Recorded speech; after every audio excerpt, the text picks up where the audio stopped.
Hopefully, such a survey will indicate to our policymakers and government for our community, the Chinese Welfare Association and the Chinese community, how to provide better access to services. I think the conference was extremely useful. I'd been at the previous one and I can see some improvement. It will be very slow, and I don't think we should be getting upset by the slowness of things.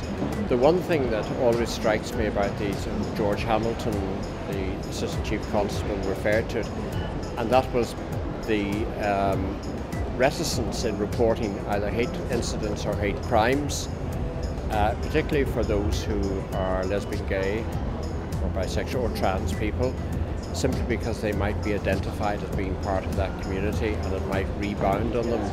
And that also applies in relation to the low number of applications to the Equality Commission for assistance for cases. I think the survey is really important to understand the attitudes that people have towards, the ethnic minority community, the LGBT communities. But more importantly, I would think, is to understand what do we do about those attitudes. Because it is disturbing that 30% of the respondents felt that they were justified in the attitudes that they held. So therefore, where do we go from here is the more important question. But I am delighted that the Equality Commission has taken the time and the effort to do such a survey of over 1,100 people. So that is really fantastic. Yeah, I thought it was a really interesting conference, a really good range of speakers, and it threw up a lot of issues that would be pertinent to the Consumer Council. In particular, I work in relation to passenger rights issues, so disability passenger rights when travelling by air and travelling by sea. So getting that extra information about the perceptions of discrimination about disabled people was really helpful for us in our work. Well, I think today's conference was very important to highlight the issues that we have. From the organization, I represent women from ethnic minority, and I feel that the issues that were raised today, racism, discrimination, and the laws and the people that were on the panel were very informative. So I think the event itself was very useful, and the questions were answered. Thank you. I also feel, it was more informative, empowering as a woman, because that's what all the problems that we are faced with, we dealt with today.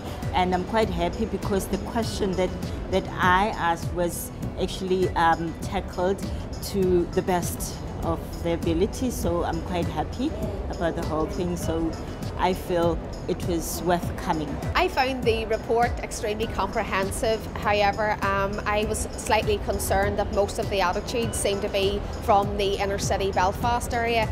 So I will be following up with the Equality Commission in terms of what the attitudes were, particularly in rural areas and those living in very marginalised rural areas.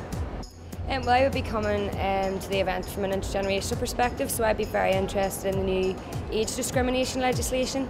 And I think, in today's society in Northern Ireland, we do talk about equality, but age discrimination seems to be most prevalent, and it is the easiest form of discrimination to be able to stereotype people under. So I would welcome that new legislation coming in. I think it was very good. It was very inspiring, actually, to see that some attitudes have changed from where they maybe were 3 years ago. I am still surprised that as a small country that we're still accept that it's okay to be prejudiced. I found that bit surprised me a wee bit, and that there's some element that there's no personal responsibility. It's not our job, it's the Equality Commission's job, or it's the police job, or it's public sector's job to fix that for us. So I think it's a lot to take away, and a lot certainly from an employer's perspective as well, to look at and say, well, how can I, in my wee bit, change that? I thought the event was very interesting. The content provided by the findings of the survey were in some ways surprising in terms of the rise of difficulties and attitudes, negative attitudes towards people with mental health issues. But I thought that the hardening of attitudes probably came about as a result of the economic condition and wasn't that surprising. I think it's really good that there was a joint sector attendance here today, and that they can take the message back to all three sectors. This morning's conference has been a wonderful opportunity for the Equality Commission to hear from those we work with regularly, employers, service providers, and also to hear from the representatives of the equality groups, and for them to interact together to look forward to solutions for the kinds of prejudice that this survey has identified.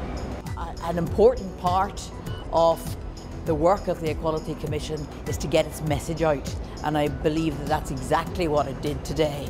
Now obviously through participants in the room there was very good feedback, very good input from the panel members. It was a very important way of learning about the discrimination and the difficulties facing vulnerable groups in the room, but also the importance of involving the media and getting the message out beyond this room, and I think that's what it's all about in the end.